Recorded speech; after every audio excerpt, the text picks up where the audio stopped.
అత్యంత దారుణమైన సంఘటన జరిగింది. ఈ సంఘటనలోని ఒక స్కూలు ప్రిన్సిపల్ మహిళ మాట ఆవిడ. ఆవిడనైతే దగ్గర దగ్గర 20 సార్లు పొడిచి చంపేశారు. ఇప్పుడు ఏదైతే ఈ హత్య ఉందో, ఈ హత్య చుట్టూ చాలా మిస్టరీగా నడుస్తుందన్నమాట. అంటే ఎవరు చంపారని చెప్పి తెలియట్లేదు.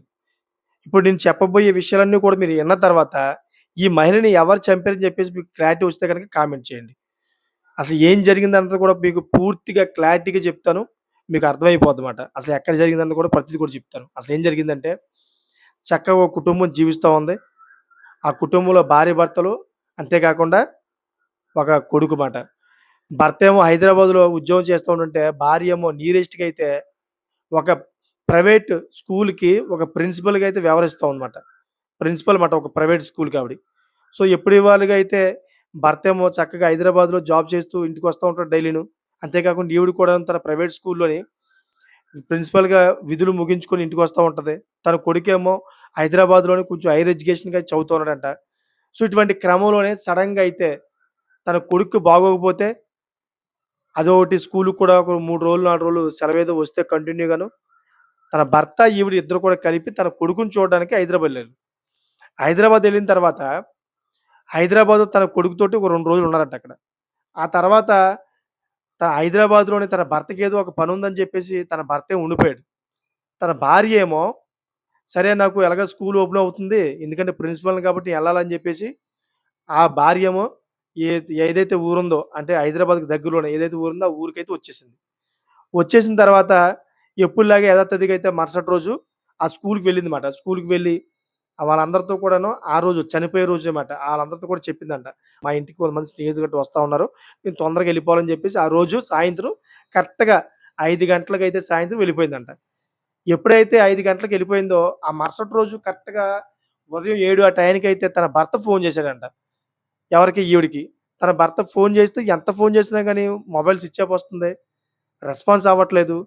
సరే అని చెప్పేసి పక్కింటి వాళ్ళకి ఫోను చేసి అడిగితే, "ఏమోనండి మేమెళ్లి డోర్ గట్ట కొట్టాం గాని ఓపెన్ కూడా చేయట్లేదు. ఫోను కూడా చేస్తున్నాం గాని స్విచ్ ఆఫ్ వస్తుంది. ఏదో భయంగా ఉంది మాకు" అని చెప్పేసి వాళ్ళు చెప్పారుమాట.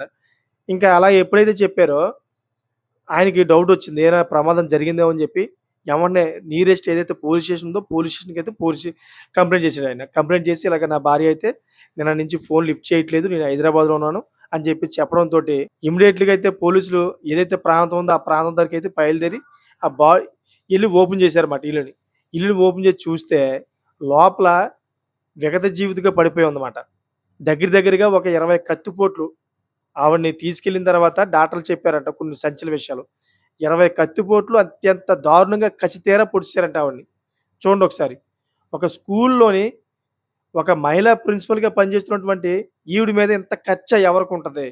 ఒకసారి మీకేం అనుమానం అనిపిస్తుంది చెప్పండి ఒకసారి. ఒక పక్కేమో భర్త హైదరాబాద్‌లో ఉన్నాడు. ఇంకో పక్కేమో కొడుకు హైదరాబాద్‌లో హైర్ ఎడ్యుకేషన్‌గా చదువుతా ఉన్నాడు.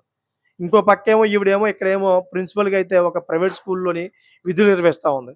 మరి ఈవిడ్ని చంపేది ఎవరు ఉంటారు చెప్పండి ఒకసారి? ఎవరికి ఇంత కక్ష ఉంటది?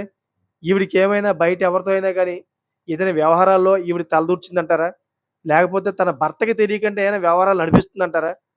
ఎందుకు ఆవిడ ఇంత దారుణంగా హత్యకు గురైంది? మీకేమనిపిస్తుంది ప్రధానంగా? అది కామెంట్ చేయండి. ఎందుకంటే చాలా ఉత్కంఠ భరితమైన ఒక కేస్ మాట ఇది. పోలీసులు కూడా అంతు చిక్కట్ల. అసలు ఎవరు చంపుంటారని జెప్పేసి అందరూ కూడాను ఆశ్చర్యం వ్యక్తం చేస్తా ఉన్నారు. పోలీసులు కూడా చాలా డీప్‌గా అయితే ఎంక్వైరీ చేస్తా ఉన్నారు. ఏదైనా క్లూ దొరుకుద్దేమో అని జెప్పేసి. ఎందుకంటే అక్కడ భర్త లేడు. భర్తేమో హైదరాబాద్‌లో ఉన్నాడు. కొడుకు కూడా హైదరాబాద్‌లో ఉన్నాడు.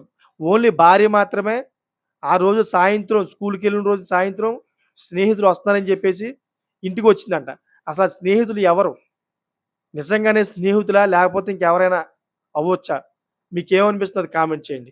ఎందుకంటే ఒక ప్రిన్సిపల్‌ని ఈ విధంగా ఇంత దారుణంగా ఒక మహిళని పట్టపగలు ఈ విధంగా అయితే చంపేస్తే మరది చాలా దారుణమైన సంఘటనే గదా! ఈరోజు ఆవిడకవ్వచ్చు, రేపొద్దున ఇంకొకరికవ్వచ్చు కదా! ఎందుకంటే మహిళలందరూ కూడా చాలా మట్టుకైతే ఇంట్లో ఒంటరిగానే ఉంటారు. ఎందుకంటే తన భర్తలు, అంతేకాకుండా పిల్లలు అందరూ కూడా స్కూలుకెళ్ళిపోతా ఉంటారు. భర్తేమో ఉద్యోగానికెళ్ళిపోతూ ఉంటాడు. మహిళ ఒక్కరితే ఉంటది కదా!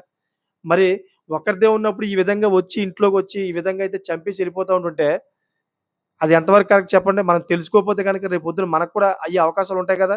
అందుకని చెబుతాననమాట. ఈవిడ్ని చంపడానికి ప్రధానమైన కారణం ఏమై ఉండొచ్చు? ఇప్పుడు నేను ముందు చెప్పాను కదా! తన భర్త, తన స్నేహితులు, తన కొడుకు. ఈళ్ళు ముగ్గురు మయంగా తిరుగుతోందమాట. అంతేకాకుండా ఈవిడకి ఏమైనా బయట వ్యవహారాలున్నాయా?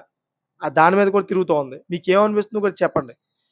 ఎందుకంటే దుండగులైతే నాకు తెలిసిన మట్టుకైతే వస్తే ఆమెను చంపిన తర్వాత డబ్బులు, అదే విధంగా నగలు ఏయైతే ఉన్నాయో అయన్నీ కూడా దొంగతనం చేసి వెళ్ళిపోవాలి. కానీ ఆమెను చంపిన తర్వాత కనీసం ఒక్క రూపాయి కూడా ముట్టుకోకుండా ఎళ్లారంట. అసలు బంగారం కూడా ముట్టుకోలేదంట, డబ్బులు కూడా తీసుకోలేదంట, సెల్ ఫోన్ కూడా తీసుకోలేదంట. ఎక్కడ ఏం క్లూ వదలకంటే వెళ్లారాళ్ళు. అంటే పక్కా ప్రీ ప్లానింగ్ తోటి ఆమెని చంపారన్నమాట. మీకేమనిపిస్తుంది? ఎవరు చంపుంటారు ఆవిడని? మీకేమైనా తెలిస్తే గనక ఇది విన్నదంతా తర్వాత మీకేమైనా క్లారిటీ వస్తే గనక కామెంట్ చేయండి. అంతేకాకుండా ఇటువంటి లేటెస్ట్ ఇన్ఫర్మేషన్ కోసం ఎప్పుడు కూడా ముందు తీసుకొస్తా ఉంటాను. నా ఛానెల్ సబ్స్క్రైబ్ చేసుకోండి. Thank for watching friends.